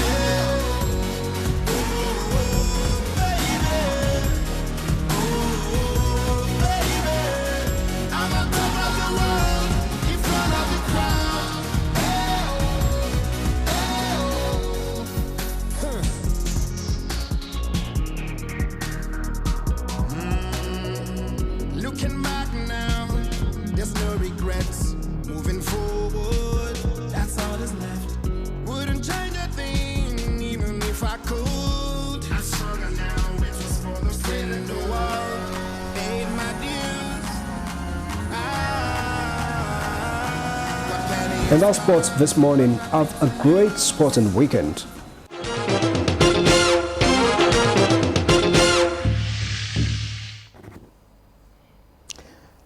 right, thank you, Musbah Dan Wahab there. And moving on now to the foreign scene, and we'll join in Patricia Esamiluba. And one of the stories she's telling us is that an Ebola treatment center specifically for treating medical officer workers infected with the Ebola virus has been opened in Liberia.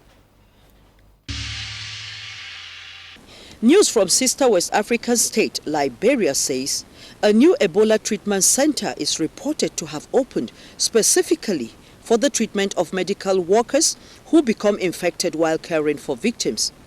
The Monrovia Medical Unit contains 25 beds and will be accepting medical workers starting on November 8, both for Liberians and international workers if they fall ill while fighting Ebola in other treatment centers around the country. The treatment center, situated in Charlesville, near the capital Monrovia, was financed and constructed by the U.S. military and is run by the U.S. Public Health Corps. Still in Africa, Libya's Supreme Court declared the country's internationally recognized parliament as unconstitutional, deepening a rift between rival power centers in the oil-producing country. Libya's elected parliament, the House of Representatives, have been operating from the eastern city of Tobruk since an armed group linked to the western city of Misrata seized the capital, Tripoli, dividing the North African country. A spokesman for the House of Representatives declined to comment on the ruling. The court is based in Tripoli, where the Misrata-led group has set up an alternative parliament and taken control of state bodies, calling into question the court's ability to rule independently. Away from Africa, in Iraq, we hear that Kurdish Peshmerga fighters and moderate Syrian rebels bombarded Islamic State positions in Kobani, but it was unclear if their arrival will turn the tide in the battle for the besieged Syrian border town. Kobani has become a symbolic test of the US-led coalition's ability to halt the advance of Islamic State, which has poured weapons and fighters into its assault of the town that has lasted more than a month. The battle has deflected attention from significant gains elsewhere in Syria by Islamic State, which has seized 2 gas fields within a week from President Bashar al-Assad's forces in the center of the country. In Iraq, the group has executed more than 300 members of a Sunni tribe that dared oppose it last week after seizing the tribe's village in the Euphrates Valley west of Baghdad. On Monday, a member of the tribe said another 36 members had been executed in the provincial capital, Anbar. For now, the eyes of the world have been on Kobani, where weeks of fighting have taken place within full view of the Kurdish border, causing outrage among Kurds in Turkey, who blame their government for doing too little to help defend the town. And finally, Palestinian Foreign Minister Riyad al-Malki blamed Israel for the latest violence in Jerusalem and the West Bank. He warned against a religious conflict over access to a holy site. Outside of a prison near the West Bank city of Ramallah, Palestinians threw stones at Israeli forces who replied with tear gas to disperse the crowds. With tensions soaring in Jerusalem over access to a compound housing Islam's third holiest site, where biblical Jewish temples once stood, Jordan denounced what it described as Israel's violations in the city and said it was recalling its ambassador from Tel Aviv. There have been daily Palestinian street protests in East Jerusalem, raising Israeli concern of a new uprising after the collapse of United States brokered statehood talks last April, and nearly a decade after a previous revolt ended.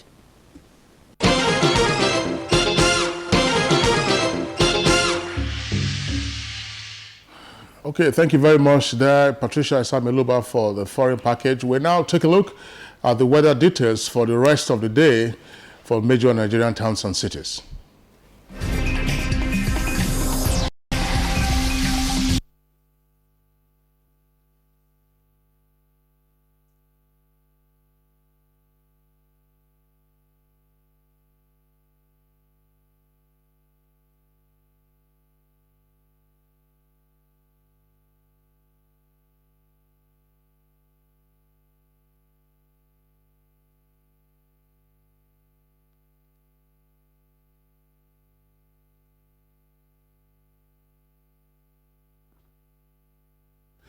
Okay, well, that's the much we can take on Good Morning Nigeria for today, and also for the week. Would like to thank you for tuning in. The program will return on Monday at 7 o'clock in the morning. My name is Kingsley Osadolo. Do have a nice day and also a nice weekend. Claire?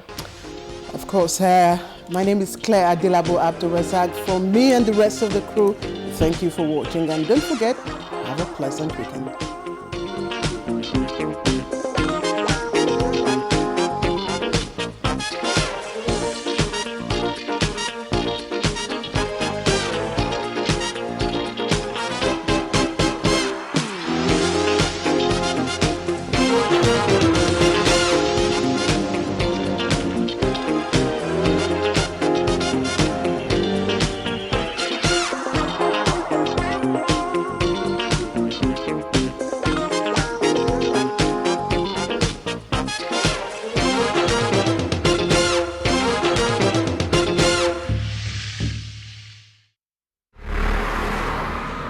This no comment, I'll take it serious. For anybody who not just hold the motor.